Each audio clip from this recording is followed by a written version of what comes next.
Hello everyone and welcome to the EVN Disrupt podcast. My name is Najdat Zaturyan. I'm the editor of the creative tech section here at EVN Report. This is our first podcast of 2023. Happy New Year. I want to thank you all for tuning in to our podcast last year.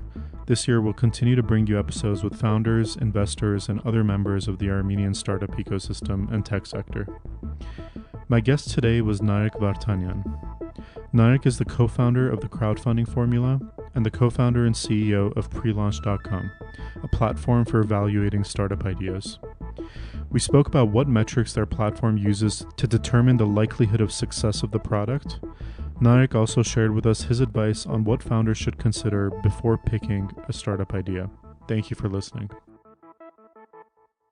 Narek-jan, thank you so much for joining us today. Thanks for having me. Let's start with a little bit of your background. I know you have quite a career in product and startups in general. How did you get started in this space? So we've started with the agency, with the crowdfunding formula. Actually, we started from a failure.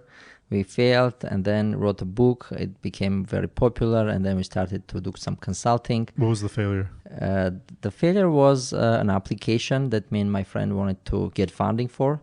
And then we put that to crowdfunding platforms, then realized that, it doesn't really work. Yeah. Until we figured out that, applications are not for crowdfunding. We failed miserably. Right. But we wrote a book about success and the book succeeded. Specifically about crowdfunding success? Yes. So we did some interviews on how people succeed there and wrote a book about other success. So it became successful, and then this is how we ended there. Mm-hmm. And we started as a consulting agency. Then we started to do some management, and then while we were managing the campaigns, we quickly became popular, and we started to receive many products, which we needed to evaluate on which products have bigger potential, which ones don't have that much potential. And then this is how pre-launch came on, because we failed at that point to evaluate correctly on the highest potential products, and we tried everything and nothing really worked, so we needed a way on. Were you guys evaluating the ideas as to whether or not they would be successful for a specific crowdfunding campaign? Not for crowdfunding campaign. This is how we started, but now it became something bigger and broader. So at first that was our goal. So this is we need a way to figure out an unbiased validation technique, right? And we found out that this is the reservation, where people put down some $1 or $2 that gives the highest credibility, and then we broadened it up into pre-launch, which is today, which is much broader than crowdfunding. Right, and it's separate from the crowdfunding. It's separate, yes. So tell us about pre-launch. Describe the product for us. What is it that you guys do? Pre-launch is a product validation platform which helps consumer hardware brands understand whether their creative concepts have potential in the markets or not.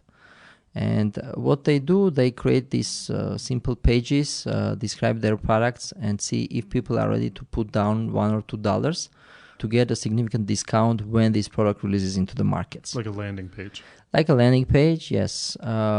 And then we, with our proprietary analytics and dashboards and benchmarks, they can clearly see what is not working for them, like what metrics are good, what metrics are bad, what they need to improve. And this is how they figure out if they need to continue working on that product, stop it, or maybe do something else. At what point do they come to you? Do they need to have an MVP or something ready to go? Or? Yes, they need to have an early concept, as we say, a prototype, so a bit earlier than a prototype. Right. So it needs to be something in between an idea and a prototype, but needs to be viable enough or descriptive enough so people understand what is the product. It should have design, should have shape. But it's not necessarily through that page. They're not necessarily going to have users actually be using the product. They're just trying to see if there's enough interest. Yes. So the users know that this product doesn't exist, right. And this is one of the transparent validation techniques that we use, because typically it's done in a fake way.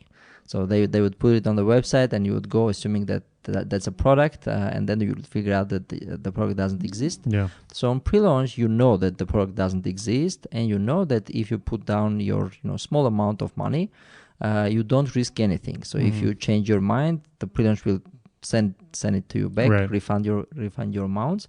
But this way you give very credible signals to creators, so they understand should they move on with their products or not. Yeah. It kind of, in a way, uses some parts of the crowdfunding model, because with crowdfunding as well, oftentimes the product is not yet in production, hasn't been manufactured maybe. So you're just putting up money in the hopes of it will go to launch. Yes, exactly. So currently crowdfunding is the best way, I would say. And many enterprise companies, many big brands are using crowdfunding for validation. Right. But crowdfunding is not designed for validation. It's designed for fundraising, and sometimes people are making even fun on these brands, and it has a lot of limitations actually. Right. So we are kind of taking this idea and separating it from crowdfunding, making it like specifically for validation. Right. Before it was kind of just a hack on the crowdfunding side. You guys have productized it.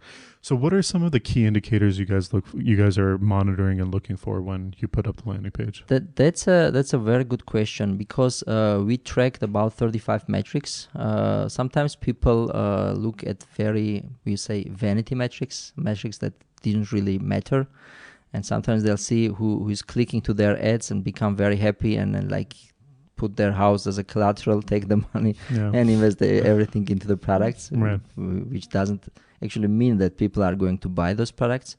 So we track different metrics, like we have the subscription rate, that's for checking the people's interest, the reservation rate, we're checking like whether people are actually ready to buy the product. We have this score which is called pre-launch score.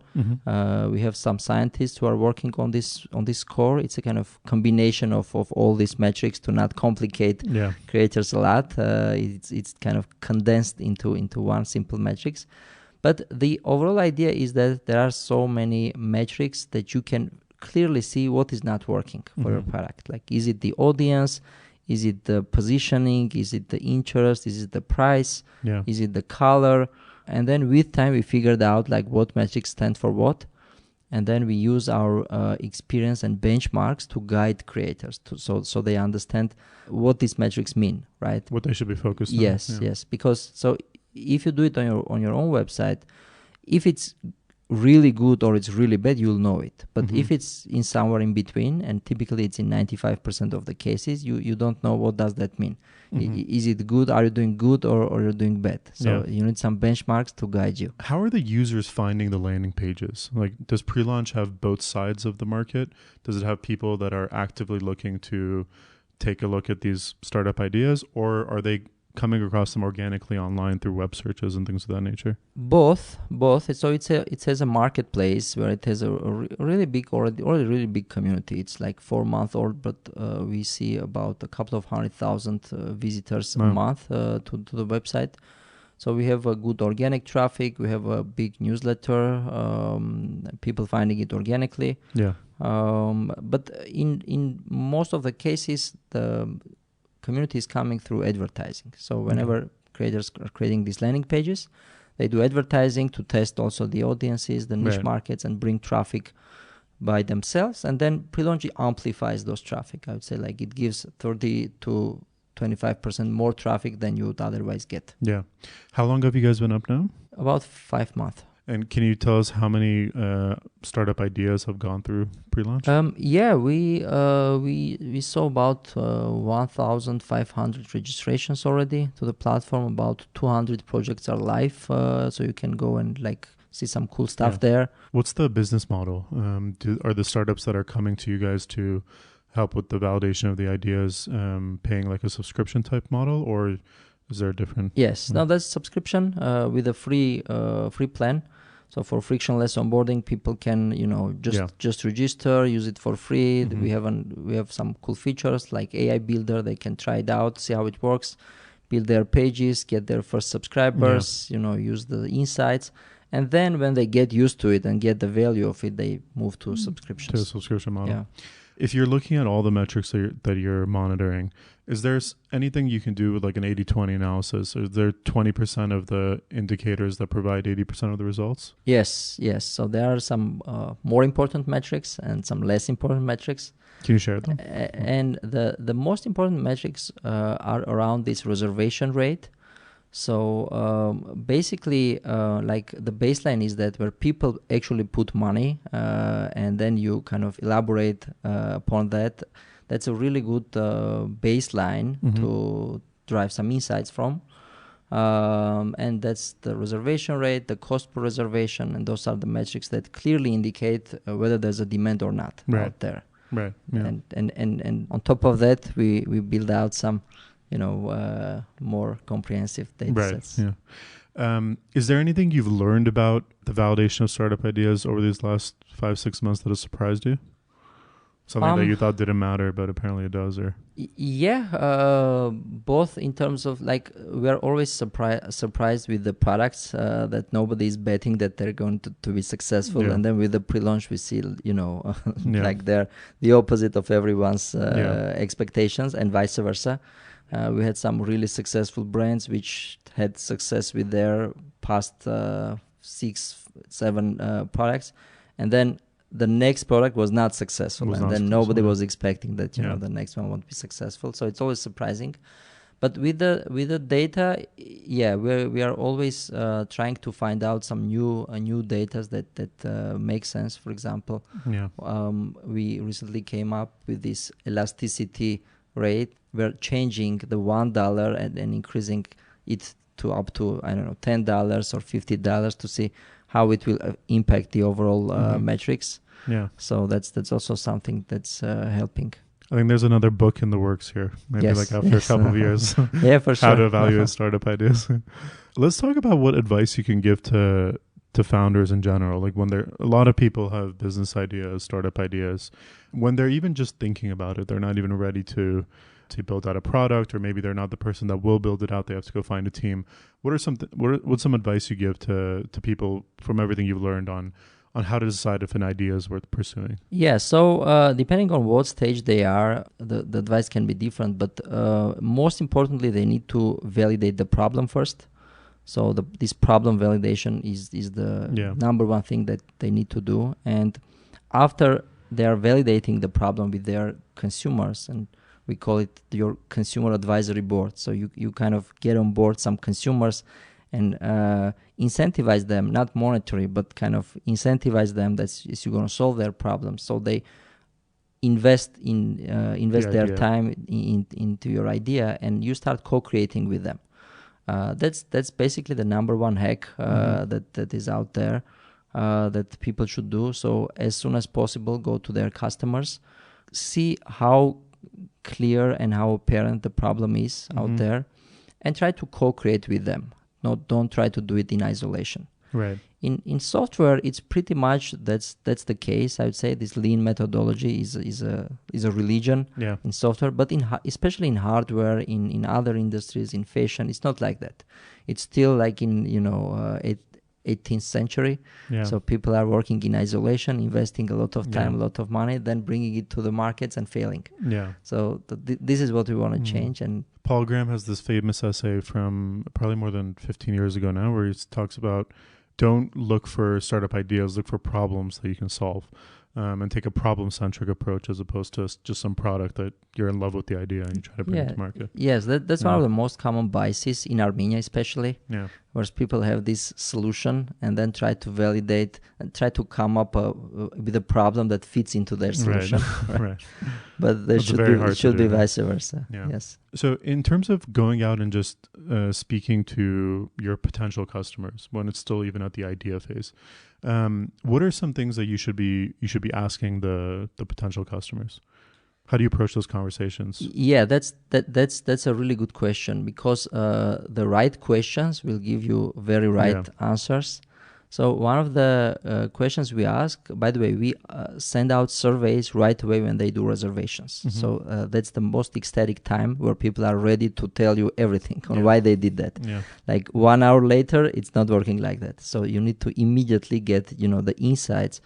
And the most interesting answers come from the question of why you reserved this product. And you openly ask them, and you're receiving some insights on why people did that. Somebody wanted to buy it as a present, somebody had this problem, somebody was suffering from something, etc. So first thing we ask is this: why you reserved this product? What was your motivation, basically? what kind of similar products you owned before, and most of other questions are around their practical, are their past behavior rather than their future intentions or ideas. Yeah. So what they did, what they looked for, what problems they suffered from, Yeah. what kind of limitations they saw in their existing solutions, etc. So around that, we kind of form an understanding on, first of all, who their real customers are, because that's really very important. And people go and collect surveys from people who are not their customers, basically, and then they make important decisions based on that, but the baseline is wrong. Yeah. So in here, the baseline is right because people are giving you their money and are ready to also give you their insights. Yeah. Right. So like you also learn like who they are, what they are doing. We're also doing this customer enrichment, so you can see like where they work, what positions they occupy, and then you have this kind of complete picture at early stages. Yeah, it's interesting. You were saying earlier how it's often a big problem in Armenia where people won't go out and speak to their potential customer base at first or try to gain those insights. I remember the first podcast we did this year with Ashat Arzumanyan. He said that venture capitalist at SmartGate, he said something really interesting. He said one of the biggest cultural changes that has happened in Armenia in the entrepreneurship scene in the last 5 years is that people learn to, instead of just coding for 12 months and then showing the world what they did, they learn to first go and speak to the market and try to validate their idea a little bit before investing that much time into it. Yeah. Before, people were not telling their ideas at all because they were scared that they were scared that you're gonna steal their idea and you're gonna do it. That's changing. Another thing that is also changing on top of that, and I can see it as a marketeer, people are starting to invest in marketing and sales. So that's also a kind of common bias in Armenia, that they think that the products will work on their own if they have a really good products, but they don't have anybody to work on the marketing and sales side. And that's pretty much typically people who work with the customers and bring the right customers. So we see some positive signals. As someone with a lot of experience in marketing and sales, what's your take on developing sort of the business side of the startup ecosystem in Armenia? So I mean, oftentimes people speak about how it's challenging to find sales and marketing talent in Armenia, whereas maybe it's easier to find engineering talent, and they often go to places like America and the West for finding that talent. What's being done to really develop and nurture that side of the ecosystem? So some of the successes of the current startups, I would say, are spreading out, and people are asking what's working for you, what's not working, and then when they see that sales and marketing are one of the critical elements of success, they also start to invest in there. They start to get advisors. They start to assign somebody sales roles. But that's typically one of the biggest challenges of startups, because most of them are technical founders. And not only technical founders, the whole team is technical. So they need someone to take care of that. Right. Yeah. But do you see maybe in the coming 5 years having more of that sales side and stuff being done in Armenia, or will they still rely on the US?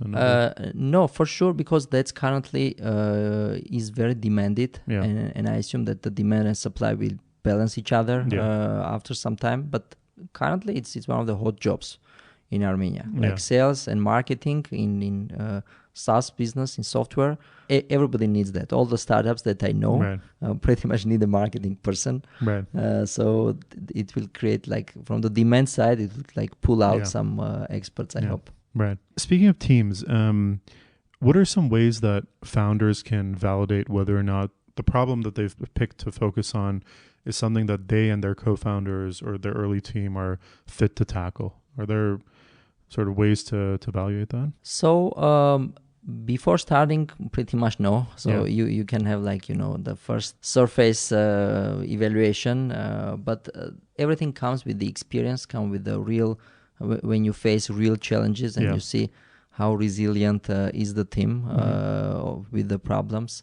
So one thing that helps is to just agree everything from the beginning, because sometimes we see some problems with the co-founders where they split up, where they realize that somebody has some other priorities in a year or in 2 years, etc. So the important advice in here would be to just agree from the beginning everything how it goes, like they can have the founder vesting options, etc. Now it's pretty much organized in Silicon Valley and Western countries.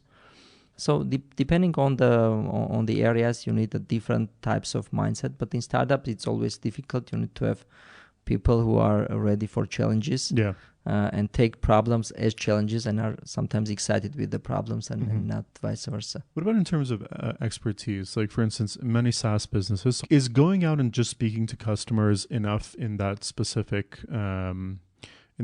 industry? For instance, let's say you're building software for the service industry, but you're not from that world. How important is it to have someone from the service industry on your team, or can all of that be subsidized through just conversations with customers? Not all. Having somebody in the team is always very helpful. If you don't have that pleasure to have anybody like full-time working in the team, you can form your customer advisory board. So you can have an advisors, and you can find somebody who can advise you on like hourly basis. Right. So we typically advise to have one expert advisory board and then one customer advisory board. So to have like two pools of advisors, one who are experiencing currently the problem and are ready to pay you, and the others who have been there, felt that pain, and have an expertise in there. So that's kind of one of two mandatory things that will give you a lot of expertise. Even if that person isn't like a founder or something. Yes. Yeah. Is team evaluation something that Pre-Launch does or could do, or is that out of the scope of? No, that's more of a for TCF type of a thing, of an agency. That's so with agency. Thing. With agencies we've been working with with the founders, with the products. That's where we kind of try to evaluate how long we would go. Yeah, it's hard to turn personality traits and talent into metrics, right? Yes. Moving a little bit away from Pre-Launch, I want to ask you about something that you guys started at Crowdfunding Formula a few years ago, which is the conferences that you do every year, the Formula conferences in the regions. So I believe this year was your second one. Last year you did in Gorgis, and this year was in Jelegnadzor. So at the time when you did your first one, when the first one in Gorgis last year, I was teaching Python and Kapan. And at the time, there was very little like activity in Kapan related to like software engineering or even like remote jobs and stuff. At one point, one of my students approached me and said, you're here teaching us Python, but what exactly are we supposed to do with that? And after that, I moved to Gorgis for a short while. And in Gorgis, the environment this was a few months after your conference. The environment was quite different, and a lot of the young people I would speak to, especially around, there was an AUA opening up there and stuff, they would talk about how they learned about remote working opportunities through the Formula Gorgis conference. And there was even like little groups that were set up to learn like digital marketing and things of that nature. And the vibe was so different from my experience at Kapan. And I realized that, we took for granted that we knew how to do things like finding jobs remotely and working online and things of that nature. And for the first time in Gorgis, that had sort of been presented to the community. And it felt like it had a really tangible effect. What is your primary goal with doing the conferences in the regions, and how do you find a way to make that impact more tangible and long-lasting? Because it's easy for that to sort of slip up after a while, right? Yeah. So first of all, that's really exciting to hear that that the impact was there. So there are a couple of goals in here. The first one is to inform people about the opportunities that are out there in the world, and the opportunities that they have themselves. And people don't really realize that there are so many opportunities, even in various areas of Armenia, despite their working and living in Yerevan or not, right? So to just inform them about the opportunities, to motivate them, bring some people who have the real life experience, and to show those people to them, so they see that these people are real, kind of, are not from TV, and they're like normal people like themselves. Right. So that's the second goal. The third goal is to form a network and relationships with these people because we're trying to bring some expertise from Yerevan, from other areas into the regions, and trying to bond some relationships with the local population and experts, so they can stay in touch. And the fourth reason is to is one of the most important ones, I would say, is to entice curiosity around the young population, especially. Because in these conferences you cannot learn much. You just learn kind of the basics of everything, and we try to keep it diverse. And there's so much information, but just the one day, right? So most important thing is this curiosity that will that sparks after the conference, and they'll start to just go dig deeper, try to get more information about this, about that, etc. And then we also kind of feel this social responsibility as a company, like we're we have become successful in this society, and we need to give it back to the society somehow. So we figured out that this birthday celebrations are the best way to kind of give back to the society, and we want to make it a culture in Armenia, and thankfully many other companies are also following up this pattern. And I think if we make it a culture, and all Armenian companies, all the successes, even not companies, even like individuals as well, they have just one day in year where they'll share their knowledge, what they learned, what they do, try to advise some people who are interested into repeating their path. We'll have a really significant impact. So that's the goal. Do you guys do any follow-up after you've hosted the conference in those cities? For instance, in Goris or in Yeregnadzor, is there an opportunity to maybe do like mini talks and stuff in those cities to keep that interest and spark? Or we do some stuff, but we're thinking of expanding it. So we have these specialized groups of marketing, of I know, some specific PR, etc. So we were holding these Telegram groups, and then we have some experts in there which kind of contribute with the materials, with the learnings, and try to keep the groups active. Nice. I think that's super important, because it's very easy for that curiosity, as you put it, to die down if there's the next time something like that will happen in the city is 5-6 years later, right? Absolutely. And also, as we're keeping it continuous, and we're making it a community. Right. So all those people from Goris are coming to Yeregnadzor. Oh, that's great. Yeah. And then they'll like the 50% will come to the next conference. Right. And then one of the success metrics that we see is these newly formed groups in the conferences. So we had a couple of success cases where like a group got acquainted with each other in Goris, like they didn't know each other, and they form a small startups, and they won the prize in Yeregnadzor, which we're organizing this small grant for startups there, and then they won it. And that's fantastic. So that's really cool to learn. Has the city been decided already for 2023? No, not yet. Not yet. Okay. But that's definitely be like outside city of regional city, right? Not Yerevan. Of course, in the regions, Okay, Narek, our last question. What do you hope for the future of pre-launch in the next coming 5 to 10 years? Where do you hope to see the company be? So we hope to bring a new culture, a new behavior in consumer hardware and in many other industries which are suffering from this late meeting to their communities and customers. We want to create a culture of co-creation. We want to kind of flip it around the current ways on how the e-commerce is operating. So and we think that's beneficial for everybody. You need to go out, meet your customers as soon as possible, and evaluate your metrics, and from there on decide whether you should continue or not. And then on a community side, it's also interesting. Like as a consumer, as a community, you can just see your favorite brands, see what they're working on, join them in their products, and give them a very credible signal, so they understand whether they should do black color or white color. That will help everybody become more successful and save them a lot of time. Yes. Narek, thank you so much for joining us today, and I hope you'll come back and share with us what's going on with pre-launch in the future. Absolutely. Thank you.